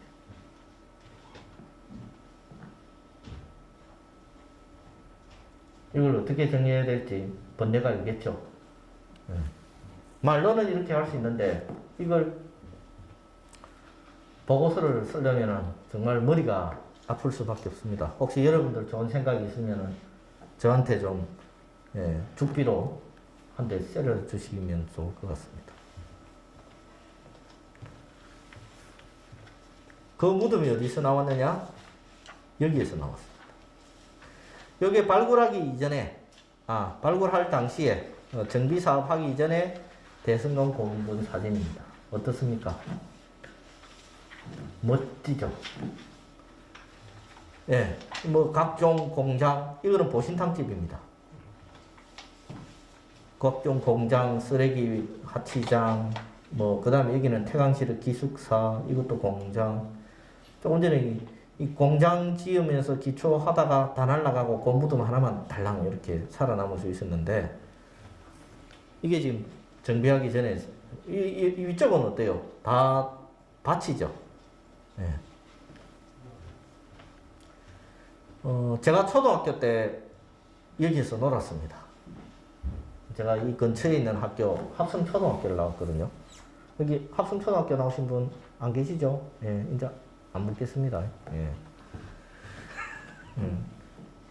그래서 그러다 보니까 이제 어릴 때 자연스럽게 이게 그때만 해도 뭐 야산인 줄 알았습니다. 야산에 놀러 와서 이쪽에 보면은 요겁니다.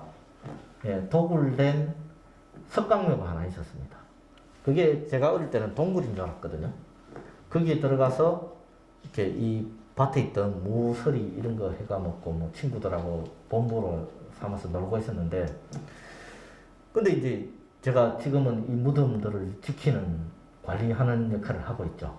그래서 만약에 제가 SM타운 옆에서 태어났으면 지금 좀 아이돌, 예, 죄송합니다.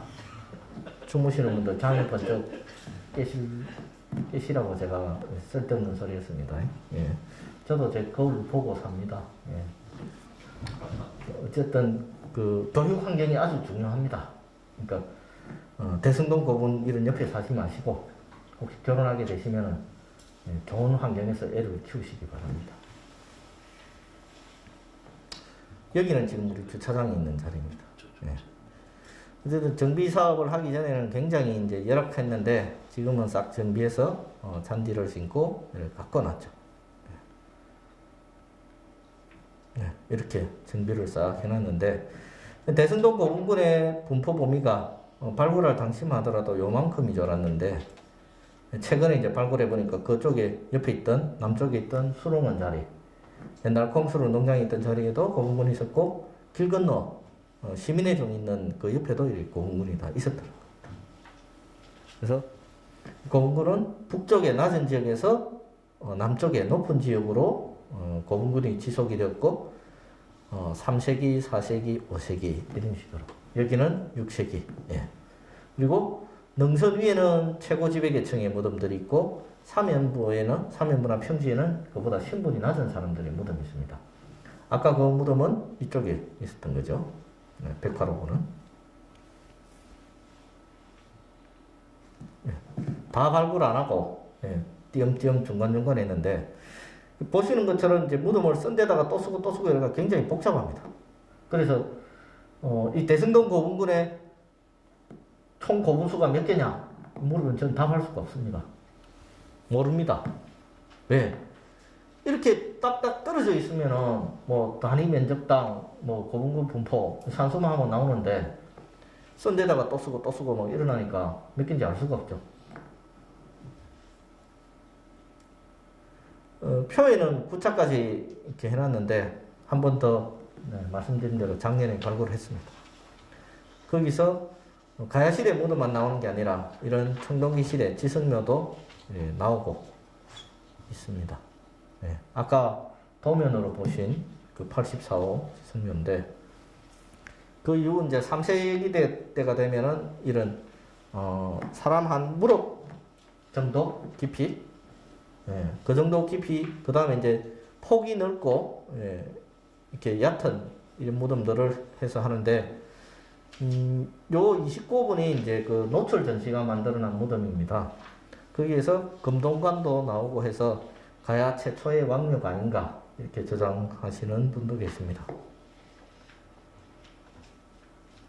그럼 이거는 4세기대 무덤인데 3세기대 거보다 좀 깊어집니다. 깊이가 한 1.5m에서 깊은 거는 한 2.7m까지 내려갑니다. 예. 가장 외계 유물이나 북방계 유물이 많이 출토되는 게 이 4세기대 거 무덤이고요. 이건 91호 무덤입니다. 뼈 보이시죠? 순장자입니다. 그 다음에 이쪽 바깥에도 이렇게 두 분이 있어요. 가운데 여기 뻑뻑뻑뻑 뚫린 게 다 도굴대 흔적입니다. 무덤 주인공은 아마 이렇게 있었을 텐데, 무덤 주인공 주변에 중요한 유물도 있으니까 이 부분은 싹 동굴해갔죠. 예, 심지어 이 인골도 이렇게 팍 잘려 나갔습니다. 거기서 출토된 금동제 말방울이고 요것들은 이제 조개로 만든 요 보이시죠? 요걸 모방해서 만든 건데 이 조개는 그냥 일반적인 굴껍질이나 뭐 백합이나 이런 게 아닙니다. 이 조개는 지금의 대만이나 오키나와 쪽에서 나는 이모가이하고 고호우라라는 조개입니다. 그래서 가야 사람들이 이 중국 북방의 말장식, 금동제 말장식을 본떠서 조개 껍질을 오키나와 쪽에서 수입을 해서 만든 겁니다. 그러니까 기술은 테크닉은 중국 북방에서 받아들이고 재료는 일본에서 오키나와에서 사가지고 만들기는 여기서 만들었죠. 그래서 지금의 시대상하고 거의 같죠. 선진국에서 기술 배워서 재료 가지고 여기서 만들어서 다시 팔아먹죠. 왜? 여기는 자원이 너무 없으니까. 가야시대 똑같습니다. 선진 기술 받아들여서 재료 수입해서 만들어서 팔아먹습니다. 이거는 사슴 뿔인데 여기 끝부분만 장식해서 이렇게 머리에 붙이는 겁니다. 지금의 중국의 흑룡강성이나 내문고 이런 데 가면은 실제로 지금도 이 무당들이, 샤먼들이 이걸 하고 있죠. 그다음 이거는 뭐냐면 운모입니다. 운모라고 다 보셨죠? 해운대 백사장 가면은 바짝바짝 하는 거 있지 않습니까? 그게 운모거든요. 근데 이게 굉장히 얇게 이렇게 떨어져 나는데 광물입니다. 근데 이거 우리나라에 도교가 입수된 게 언제입니까? 6세기 되거든요. 기록에는. 그런데 4세기 대 가야시대 무덤에서 운모가 나옵니다. 이미. 기록보다 훨씬 빨리 나옵니다. 이 운모는 뭐냐면은 도교에서 도교의 제일 궁극적인 목적이 뭡니까?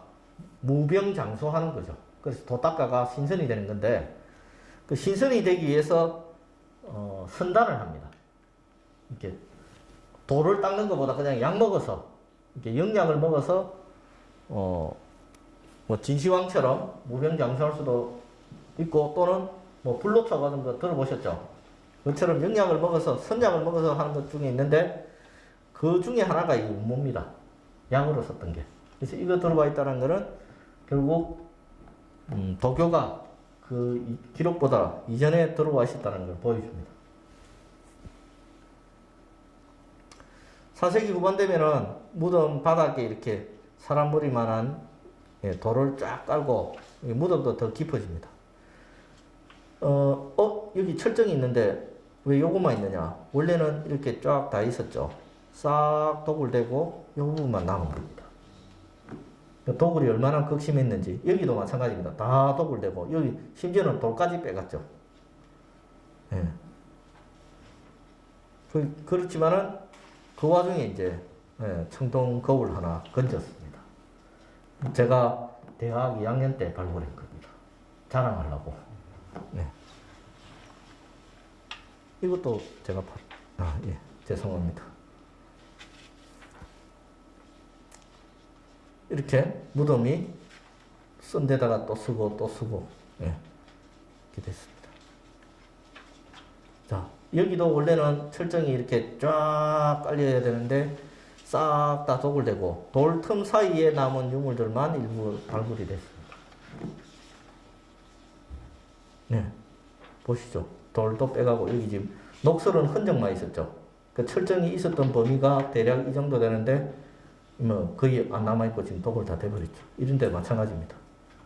네, 다 도굴됐습니다. 이 무덤 같은 경우는 깊이가 2m 70 정도 되고 요 지금 녹색 점토 보이십니까? 거의 한 1m 가까이 되는 점토를 발라가지고 밀봉을 해놨는데 그것마저 뚫고 도굴을 해갔습니다. 이게 얼마나 단단하냐면 꽃갱이로 찍어도 이렇게 불꽃이 팍팍 튈 정도로 굉장히 단단합니다. 해강묘처럼. 근데도 이걸 이렇게 뚫고 바닥 2m 70까지 내려가서 이 무덤 크기가 거의 한 8m 가까이 되거든요. 근데 그걸 뚫고도 다 독을 해갔죠. 5세기 전반이 되면은 이 판석 깔았던 게 이제 조그만한 조약돌 같은 걸로 바뀝니다. 그리고 깊이가 제일 깊은 건 한 4m 가까이 됩니다. 더 깊어지죠. 그래도 다 독을 해갔습니다. 톡이 안 보이죠? 별로. 요 몇 점 남고. 그나마 또 건진 게 이겁니다. 철정도 이렇게 독을 대고 요것만 남았고. 이야, 드디어 5세기 후반대에는 돌무덤으로 바뀌는데, 이건 독을 안 됐겠네요. 뚜껑들이 다 살아있습니다. 예, 기대를 했습니다. 옆으로 뚫고 들어갔습니다. 옆으로 뚫고 들어가서 싸그리 그냥 썰어갔습니다. 심지어 안에서 8, 90년대 가사봉지까지. 예. 누가 이 안에 살았던 것 같아요. 저는 아닙니다. 보십시오. 독을 해가고 토기도 찌끄레기만. 이거 아무것도 없잖아요.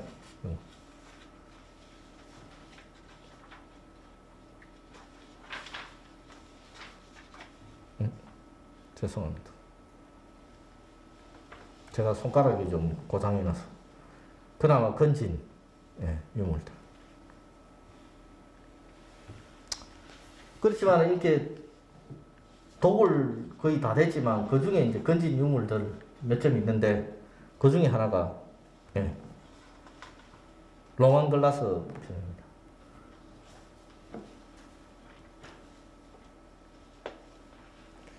이 유물, 요거 있죠. 요게 어떤 거냐면은, 이야, 이쁜 이 화병의 요 꼭다리 부분, 요것만 남았습니다. 본체는 독을 대고 없어지고요. 이거는 어디서 나온 거냐면은, 경주에 이게 많이 나옵니다. 경주에 나오는 것보다 우리 게 한 7, 80년 빨라요. 제일 오래된 건데, 만약에 이게 온전한 형태로 그대로 남아있었으면 아마 최소 보물, 국보는 될 수 있는 유물인데 꼭다리만 남았어요. 제일 단단한 꼭다리. 저건 어디서 만든 거냐? 여기서 만든 게 아니라 지금의 뭡니까? 여러분들 흑해 지방 아시죠? 터키 이스탄불 있고 막 그쪽에서 만든 거예요. 거기서 만든 게 여기까지입니다. 비행기를 타도 11시간, 12시간 걸리는 그 거리에 있는 게 여기까지 온 겁니다. 그만큼 가야의 교육이 대단했다는 걸 보여주는 거죠. 이 성분 분석 다 했습니다. 세수대요? 이것도 가야급이 아니라 중국의 3년에서 만든 거. 여기도 거리가 한 2000km 넘게 떨어져 있는 것이죠. 금동제 용장식입니다.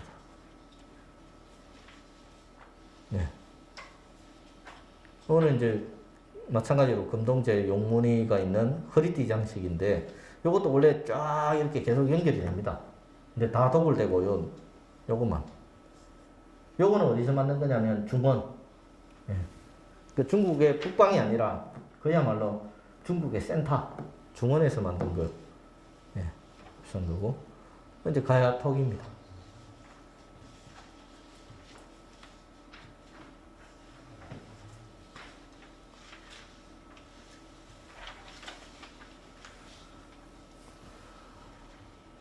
근데 이렇게 잘 나가던 가야가 이제 망하죠.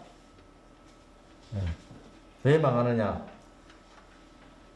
기록에는 532년에 망했다고 되어 있는데 실제로는 400년에 강개토왕이 신라를 구원하고 가야를 정복하러 옵니다. 그때 이후로 실질적으로 멸망했다라는 게 지금 고학계에서 거의 통설화되고 있습니다.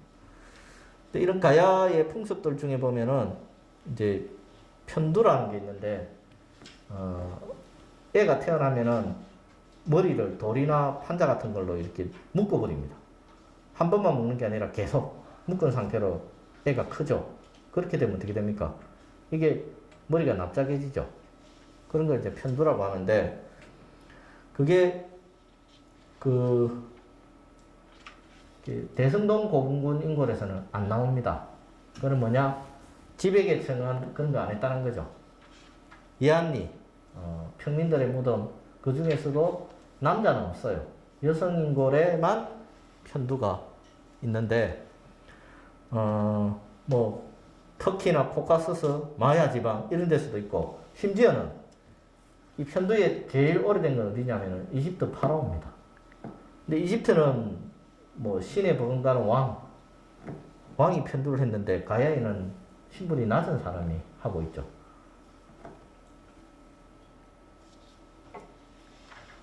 그리고 잔인하게도 이제 순장을 합니다. 이분들은 88호분에 있는 이제 남녀입니다. 무덤 칸은 이쪽인데 무덤 칸 바깥에다가 흙 쌓아두는 곳에다가 묻어놨습니다. 이제 원래는 우리나라는 토양이 이제 젓갈색 삼성 토양이라서 뼈가 잘 안 나오거든요. 근데 이 88호 무덤은 이렇게 하얗게 보이는 게 조개 껍질입니다. 네. 청동기 시대에 폐총이 있던 자리에 무덤을 썼기 때문에 이 조개 칼슘이 뼈로 공급이 돼갖고 인골이 그대로 남아있었습니다. 그 여러분들도 칼슘 많이 드셔야 됩니다. 특히 나이 드시는 분들은 이제 많이 드시는 게 좋은데, 보면은 이제, 강제로 이제 죽여서 산채로 매장하는 게 아니라 죽여서 넣습니다. 그리고 주로, 젊은 여성분들이 많습니다. 그래서 가야 시대나 지금이나 수컷들은 젊거나 늙거나 똑같은 것 같아요. 젊은 여성들. 왜? 저승에 가서 또 시중 들어야 되니까. 근데 신분이 완전히 뭐 노비나 이런 거는 아닌 것 같은 게, 뭐 장신구들을 많이 하고 있어요. 뼈로 만든 빗이라든지 목걸이, 손칼 이런 것들을 하고 있는 경우가 많이 있거든요. 자, 순장이 근데 이 꾸준히 계속됩니다. 대승동 고분군에서 아까 보신 백화로운 같은 거는 한 분인데, 아주 신분이 높은 사람은 5명, 6명까지 있어요. 근데 이게 고령의 대가야로 가면은 수십 명으로 됩니다. 이제, 그러면은, 뭐, 여기 도맹선님 계시지만은, 이제 생각해 볼 수 있는 게, 허왕후가 가야시대 때 불교를 가져왔다는데, 삼국유사에 보면은, 가락국기하고, 뭡니까, 뒤에 탑상편에 보면은, 이야기가 달라요. 한쪽에서는 파사스탑을 가져왔다. 그러니까 불교를 포교를 한 것처럼 얘기를 해놨고, 또 그 앞에는 이제 뭐 이렇게 상교, 뭐 불교를 믿는 풍습이 없었다. 이렇게 또 얘기를 하고 있는데, 어쨌든 그렇다면은 우리도 지금 뭐 신문 같은 거, 방송 같은 거 뉴스 보시면 어때요? 대장동이 도대체 누구 겁니까? 뭐 민주당 겁니까? 국힘당 겁니까? 저는 모릅니다. 하여튼 그런 주장들이 대립하고 난무를 하죠. 그럼 기록이라는 거는 거짓말을 할 수가 있죠. 뭐 자기 주장을 기록하면 되니까. 근데 물증은 거짓말을 못하죠. 역시 우리도 마찬가지입니다. 가야시대 때 불교가 들어왔느냐 안 들어왔느냐? 들어왔다면 들어온 증거, 안 들어왔다면 안 들어온 증거가 있어야 되겠죠. 들어왔다는 증거로 꼽을 수 있는 게 파사스탑이겠죠. 근데 그러면 안 들어왔다고 주장하는 측면에서 들이미는 게 순장입니다. 불교의 교리에 어디에 생목숨을 죽여서 넣으라는 게 있느냐? 후왕후의 후손이 불교를 믿었다면 있을 수 있는 이야기냐? 라고 얘기할 수 있겠죠. 그래서 이게 대립을 합니다.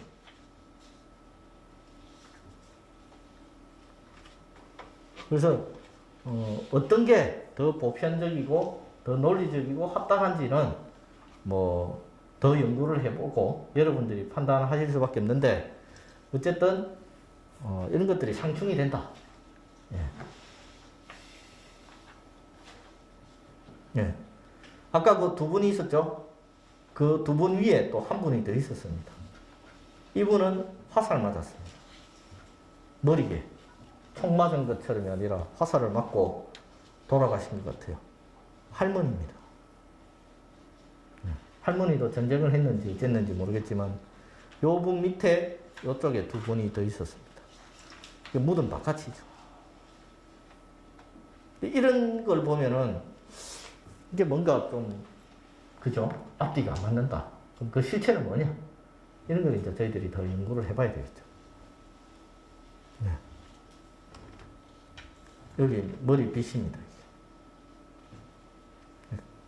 그 사슴 뿔로 만든 칼 손잡이, 예. 고곡 같은 것도 있죠. 고곡 이런 거 보면은 이제 여성이다 하는 걸 알 수가 있죠.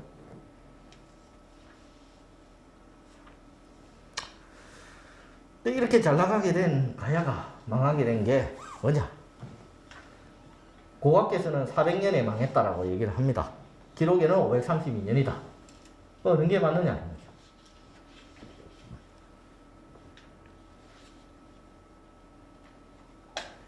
아까 보신 이 지형을 보시면은 이 다 산이죠.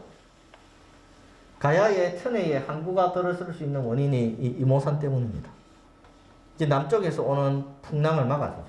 태풍 같은 걸 막아주는 천년의 방파제 역할을 합니다. 항구의 딱 바로 앞에 있으니까. 그런데 이쪽에 있는 산들을 한번 보시면은 토기를 굽고 철기를 재련을 하려면은 이 산들의 나무가 필요하겠죠. 이 나무를 싹 빼고 나면은 이 토사가 어떻게 됩니까? 이쪽으로 다 내려오죠. 항구가 없어집니다. 나중에는. 여기 다 마사토입니다. 여기 해반천에 한번 산책 한번 해보신 분들 아시겠지만은 여름에 비 한 오가 장마 이렇게 비 많이 오면은 여기 해반천이 막혀버립니다. 그 정도로 침식이 굉장히 강하거든요. 아까 말씀드렸다시피 김해읍성 마찬가지입니다. 여기서 토사가 내려와서 지금 발굴하면은 성벽이 다 붙여 있어요. 조선시대 이후로 퇴적된 것에도 2m가 넘습니다. 그러면 이 가운데 이 바다가 어떻게 되겠습니까? 매립하기 싫어도 자연적으로 이 세 군데에서 내려온 토사 갖고도 이 바다가 없어지죠. 뱃길이 없어지는 겁니다. 가야는 김해 평야가 없었죠. 농경을 기반으로 한 국가가 아니었습니다. 그럼 뭐 먹고 발전을 했느냐? 철, 그리고 교육인데 그 두 개 중에 하나 교육이 지금 안 되는 겁니다. 항구가 없어지는데 어디로 가서 교육을 합니까?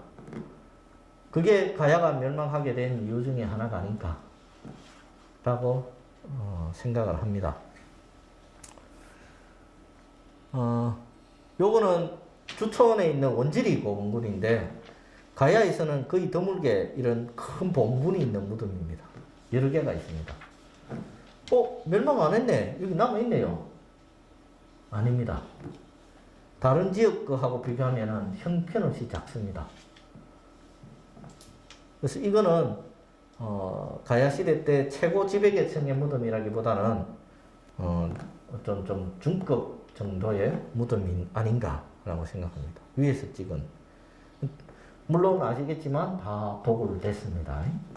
예. 여기 딱 도굴 구덩이가 보이죠? 이렇게 싹 들어가서 예. 이거 돌 우리가 치운 거 아닙니다. 발굴할 때 당시에 이미 이렇게 뻥 뚫려 있었습니다. 심지어 이 지역 사람들이 비 오면은 여기 비 피하러 들락날락 했다더라고요. 이거는 그 주변에 있는 무덤인데 돌무덤은 도굴 됐지만 이건 도굴 안 됐습니다. 토기만 이렇게 잔뜩 묻어놨습니다. 네, 바글바글하게 부장 무덤이죠. 네. 그 중에 하나 이렇게 자라 모양으로 생긴 병도 있고 편병도 있습니다.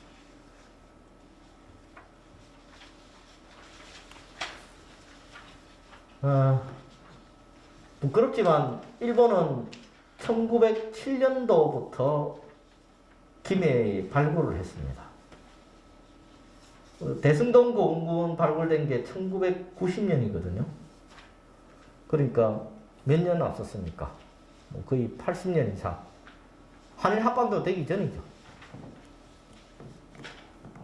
회원리 회총 발굴하는 관련인데 회원리 회총을 수차례 발굴했습니다. 왜 발굴했겠습니까? 부총장님 말씀하신 임나일본부를 증명하기 위해서. 왜 증명할 필요가 있었느냐? 일본이 이제 서구 열강에 의해서 이제 개항을 하죠. 그래서 이제 일본도 지금 뭐 발전을 해보려고 이러다가 보니까 그 당시에 이제 세계 경제는 뭡니까? 다 식민지 경제죠. 식민지를 누가 빨리 점령을 해서 수탈을 하고 그걸 토대로 성장을 하느냐 이런 그거였는데 일본 역시 이제 하려고 둘러보니까 제일 가깝고 만만한 데가 한반도죠. 수탈을 하려고 딱 하니까 서구 열강이 가만히 있습니까?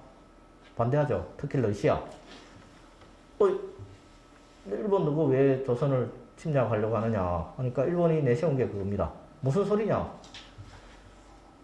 이미 4세기대 때 한반도 남부는 일본의 식민지였다. 그게 임나일본 부설입니다. 그렇기 때문에 우리가 지금 한반도를 식민지화하는 것은 역사적으로 정당한 이야기다. 원래부터 우리 땅이었다. 이겁니다. 그게 임나일본부입니다. 그걸 그냥 일본서기 말만 가지고 기록만 가지고는 말이 안 맥히니까 그걸 증명하기 위해서 1907년부터 이렇게 발굴한 겁니다. 여기서 임나일본부 증거를 찾으려고. 증거가 나옵니까? 안 나오죠. 나올 수가 없죠. 없는데. 그런데 대승동 고분군도 수차례 도굴이 됐다고 했는데 말씀드린 대로 일반적인 하룻밤새 그냥 와갖고 도굴해갖고 이 수준이 아닙니다. 그냥 어마어마하게 깊은 데를 파기 힘든 데를 몇십 일 동안 파들이 갔어요. 그 증거가 어디 있느냐? 70호분 발굴해보니까 일제강점기 동전이 나와요. 근데 왜 기록이 안 나오느냐 하면은 패총, 지승묘, 고분 이 당시에 고각 발굴 수준은 지승묘나 고분 이런 거는 봉분이 있는 겁니다. 봉분이 있는 것만 고분입니다. 그 안에 파보면 돌로 만든 습각이 있고 뚜껑이 있어야 돼요. 근데 대승동 고분군은 어때요? 발굴해보니까 흙밖에 없는 거예요. 흙밖에 없는데 파다 보니까 이렇게 나오는 거예요. 이게 뭔지 몰라요. 뭔지 몰라서 보고서 기록을 못 남기는 겁니다. 하지만은 그 무덤 안에다가 동전을 던져 넣는 거죠. 뭔지 모르지만 파고 간 흔적을 남긴다. 그러면 이 임나일본부 어떻게 해야 되느냐? 중국의 동북공정도 아시죠? 고구려 백제 신라. 그 뭐 중국 역사가 되든 말든 무슨 상관이냐? 아닙니다. 중국은 다문화 국가죠. 소수민족, 50여 개 소수민족 중에 조선족이 있죠. 그러면 고구려 백제 발해, 아니 백제는 아니죠, 그죠? 고구려 발해가 중국의 역사면은 뭡니까? 지금 북한 땅이 중국 조선족의 역사라는 거죠. 그럼 북한이 유사시 정권이 무너지면 자기네들이 중국이 북한 땅을 점령하겠다는 거예요. 그럼 북한은 동북공정 때문에 중국에 가고, 우리 한반도 남부는 임나일본부가 일본이 가져가면 우리나라, 우리 민족은 없어지는 거죠. 그게 지금도 벌어지고 있는 동북아시아 역사 전쟁입니다. 헤게모니 싸움이죠. 근데 그걸 우리가 이제 부정을 하려면, 다행히 김해를 비롯한 한반도 남부는 우리가 직접 발굴하고 하니까 괜찮은데, 북한은 그게 쉽지가 않잖아요. 한번 보십시오, 이 사진. 이모산이거든요. 여기 수로왕비령 구지봉, 봉황동 유적이고, 여기 왕릉인데, 사진은 이걸 보고 찍었어요. 대승동 고분군. 아무것도 없잖아요. 근데 왜 사진 찍었을까요? 발굴했다는 얘기입니다. 도구를 빙자한.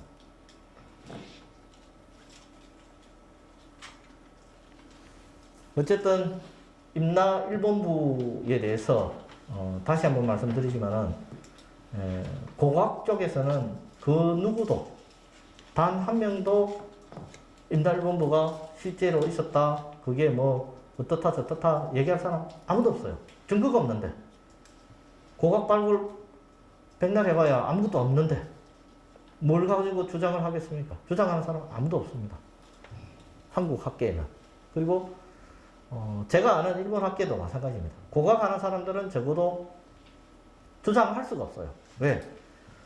일본도 주장하려면 일본의 고유의 무덤 양식인 전방공분이 김해에서 딱 대승동 고분군에서 따다다 나와야 되는데 안 나오잖아요. 뭘 가지고 주장하겠습니까? 예.